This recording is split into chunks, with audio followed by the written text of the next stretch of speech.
historical part of St. Petersburg where we all lived and where the university is and where we did most of our cultural excursions is a very small town, and you can walk it quite easily. The mass transportation is quite good in the center of the city as well. So it's a lot easier for the students to get around, and they spend less time sort of traveling to and from their destinations. Just going around St. Petersburg by yourself, just going up and down Nevsky, down the canals, I thought that was so important, and that's when you really get a connection with the city. You're not part of the tourist group, you're not part of a student group studying, it's you in Petersburg, and that's it. And those are my happiest memories, You learn the cafes, you get a favorite place, you just go there and just relax and take in the culture, take in the people. Walking around the city has been nice. I feel like through this program we've seen a lot.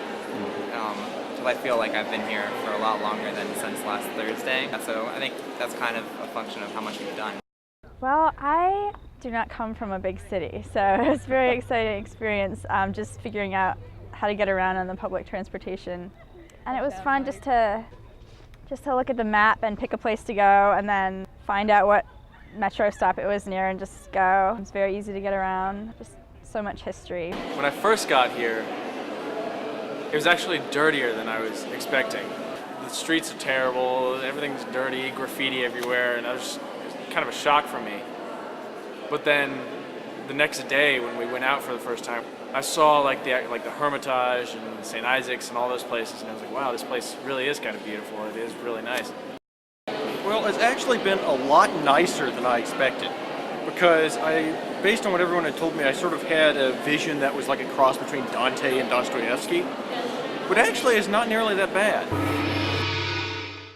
One of the things about St. Petersburg that makes it such a wonderful place is that within a couple of square miles in the center of the city you have world-class museums, amazing literary sites, famous monuments, all sorts of fascinating places where the students can supplement their academic study of the language and literature with seeing the sites and seeing the historical and cultural institutions that really provide the sort of context for the great works of Russian literature and art that we study.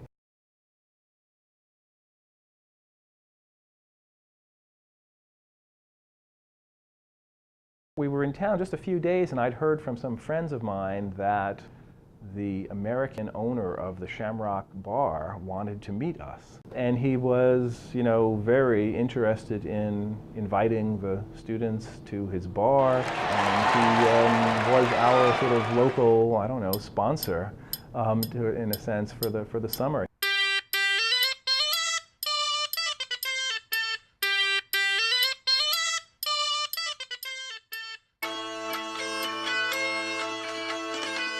We went to the Shamrock and we talked to the owner, and it's like a Russian hockey team making fun of us over in the next booth or whatever.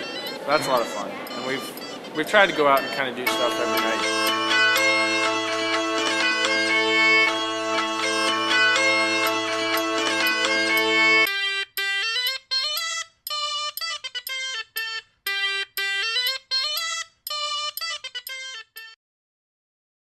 He had us over for a big 4th of July party. He has a boat that he takes tourists on tours of the canals and the rivers in St. Petersburg, and he took all of us on, these long tours through the canals. It was wonderful. Really sweet guy who wanted to be connected, I think, with his alma mater and with the students. We had our final party for the group on the eve of our departure at the bar as well. And he had some sort of Irish, band. I think they were actually Russians, but they were playing Irish music with some Irish instruments that evening.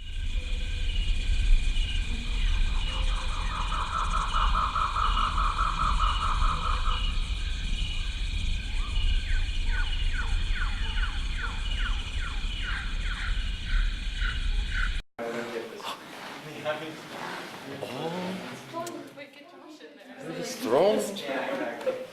What is this? This is just government. Oh, beautiful room. Beautiful.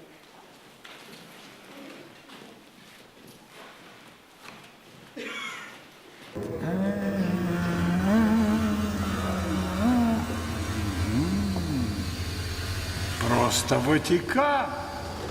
Сударь, мы же в Ватикане, а? Heavy.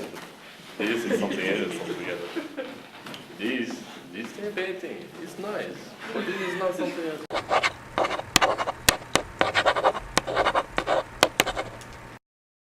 It's just beautiful, and like walking to class along the nearby, you get to see the sun shining off St. Isaac's Cathedral in the morning, which is like, you don't get that walking to class here. I mean, William Mary's pretty, but you know, you don't see like the sun shining off the golden domes. We do accept students who have no prior study of Russian, and then we have students who have studied for 3, 4, 5 years, so it's a very mixed group in that sense. There are small classes, and the Russians divide up our students as soon as we arrive based on their prior study of Russian, so that our students there are often in groups of 3, 4, 5, 6 students, other students pretty much at their level. We have been able to put students precisely at the level that they need, and I think it's been, you know, a success, and I think most of the students have found it a very positive program. St. Petersburg University has a lot of experience. They have a lot of students from the West. It was easy to arrange something that worked for us. They were very flexible, and they created a program which was to our specifications and to our needs, including very intense language classes taught by local faculty members, homestays for the students in apartments in St. Petersburg, classroom facilities for the American program directors to teach one course. And in general, they've been really very good partners for us. With classes, when we started classes yesterday, I was like, oh my God, I don't know Russian at all. I don't know Russian whatsoever. I can't figure out what she's telling me. I don't even know what I'm supposed to be learning right now. Afterwards, like, I talked to Patrick, and he was like, yeah, that whole list of things that we read, those were jokes. I was like, what? Those were jokes? I thought those were like things we were supposed to do. I had no idea. We learned a great amount of Russian grammar, and it was the first classes actually I had taken that were in Russian. I had only had a year of experience in, you know, the introductory level classes. You do your best to listen. You do your best to understand as much as you can, and answer the questions when they're posed to you. And if there's a more experienced student nearby, they'll help you out. The teachers aren't expecting you to be some kind of master at the language. They won't be mad or anything like that. And so I did my best, and actually I think I got a heck of a lot out of it. First impression was terrifying. Second impression today was so much better. I understood so much more, getting more confident. We had this one short little babushka lady that taught us grammar. And at first she seemed kind of like a drill sergeant. A couple times a week we would just focus on pronunciation, and we would take one syllable and go around the room, and everybody would have to say it. La, lo, lu, li, le. And she would stop us, and she would close her eyes and shake her head and say it again. And then we would try again, and she would shake her head again. Еще раз. We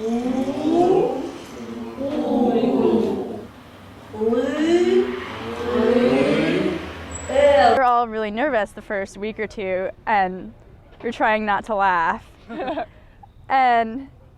But we were all sort of laughing to ourselves and like, uh-oh, she's gonna get mad. And then all of a sudden she just burst out laughing. And it was just so fun to see like the smile come across her face.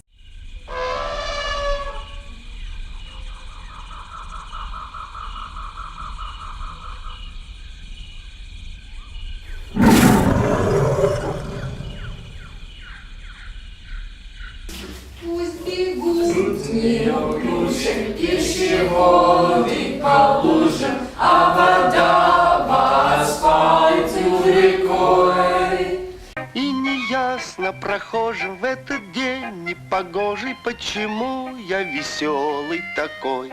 А я играю на гармошке у прохожих на виду. К сожалению, день рождения только раз в году.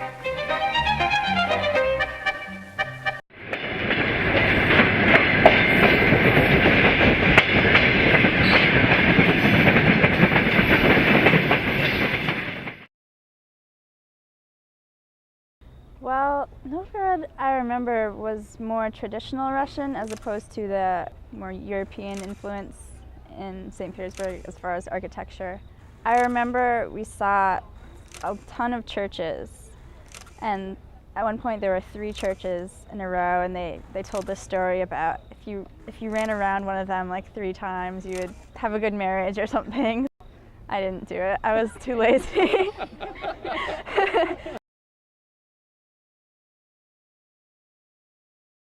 Peterhof is, I think, a perfect example of imperial splendor.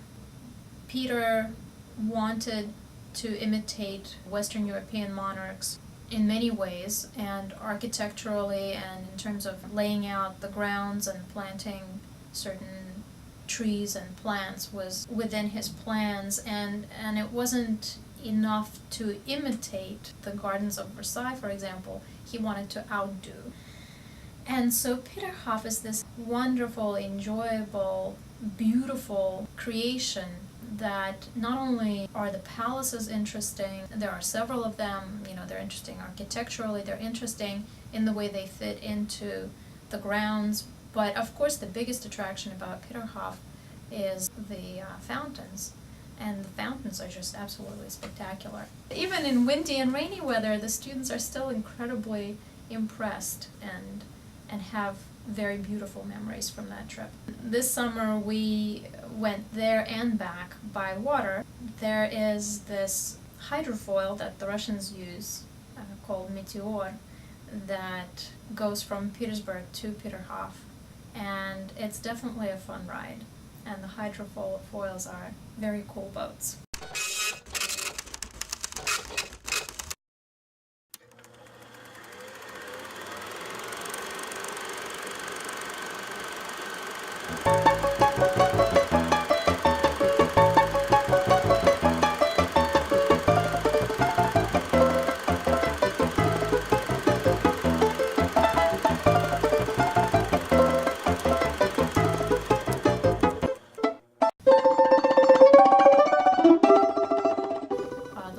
Excursion that we have is to Moscow, and I think that especially for first-time visitors to Russia, it would be very unfortunate to spend 6 weeks in Russia and not to visit the capital of the country. So I think it's very important for students to get at least a glimpse of Moscow, and a 3 or 4 day trip to Moscow is probably essential.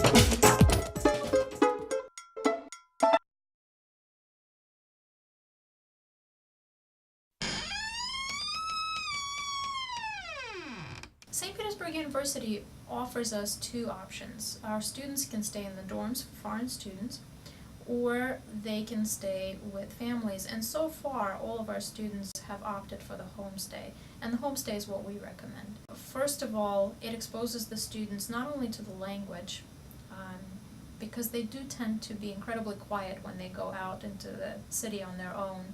They listen, they understand, they get things done, but they don't say very much. But when they're immersed in that family environment, they have to interact with their host families, and I think they do most of their speaking in that environment, and I think that's wonderful. I really liked the homestay. The host family is very nice, and I think especially as the language comes to everybody in the program more, I think that the host families become even more of a resource, because right now we're using like quick one-word caveman speech to get across meanings, but as we actually become more confident, I think is a big part of it, get new vocabulary and stuff.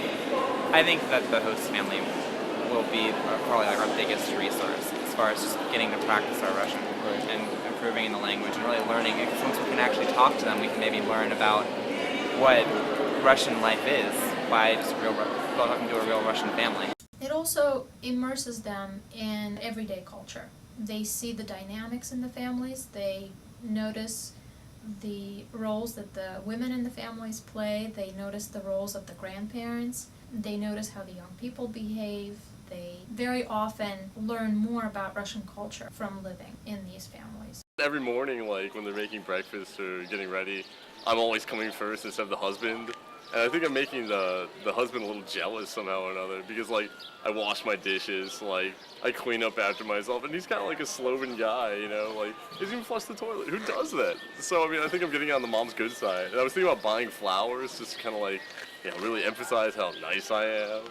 But I think that might drive too much of a stake into the relationship.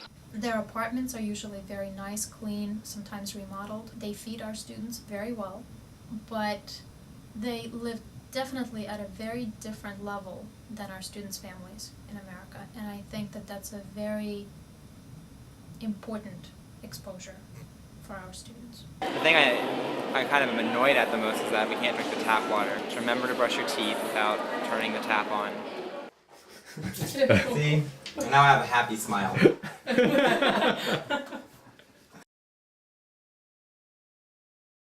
What do you guys miss? Oh, everything. The city, everything. Yeah. Everything. Just the experience of being on an adventure. I feel like going anywhere, it's one of the most important things in a college career. And I think we'd all agree that it was one of the most wonderful experiences of our college careers, if not our lives. It's very important to, if you ask me, to try to do something like this, you know, especially when you're in college and you have the chance to do it. Because the entire rest of your life you'll have fond memories and you'll be missing it and wanting to go back and probably have a chance to go back, which is what I'm doing, hopefully many times.